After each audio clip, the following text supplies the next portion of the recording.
Haven't I seen this movie done before? I'm the Slasher Movie Reviewer, and this is my review of...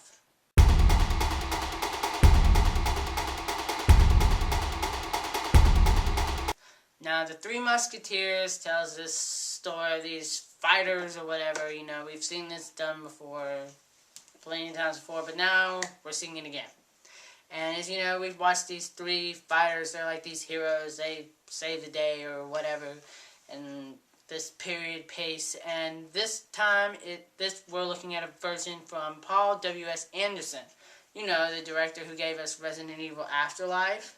And it's presented in 3D. Now, I will say I did not see this film in 3D because I'm just constantly broke and I just couldn't afford the 3D ticket price. So...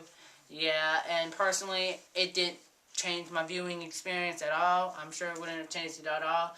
But I did enjoy Resident Evil Afterlife's 3D effects. I will say they were pretty mind-blowing, and it's probably some of the best 3D I've seen. So, who knows? Maybe the 3D is good or not. And personally, overall, I thought The Three Musketeers was just a disposable action film. The action, I will admit, was pretty impressive. Especially, I would say, like, the opening scene was kind of cool, and especially with all the stuff flying as Mila Jovovich was twirling around and stuff like that.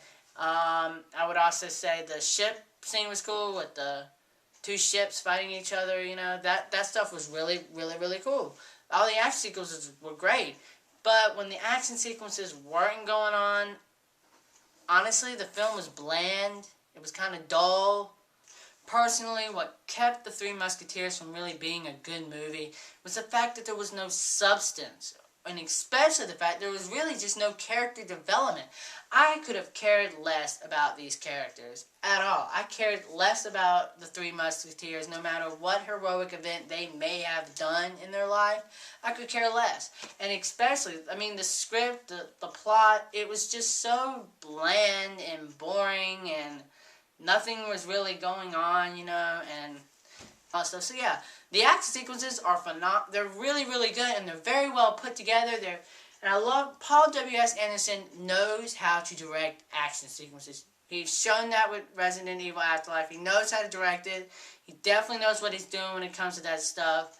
But when it comes to like a script or characters, they're just completely left out in the left field, making the movie very bland and boring when the action's not on the screen. So overall, Three Musketeers is a disposable action film of 2011 that I recommend you go watching something else this weekend, like Paranormal Activity 3, possibly? So yeah, I'm going to give this movie a 2.5 out of 5. I'm the Slasher Movie Reviewer, and you've just been slashed.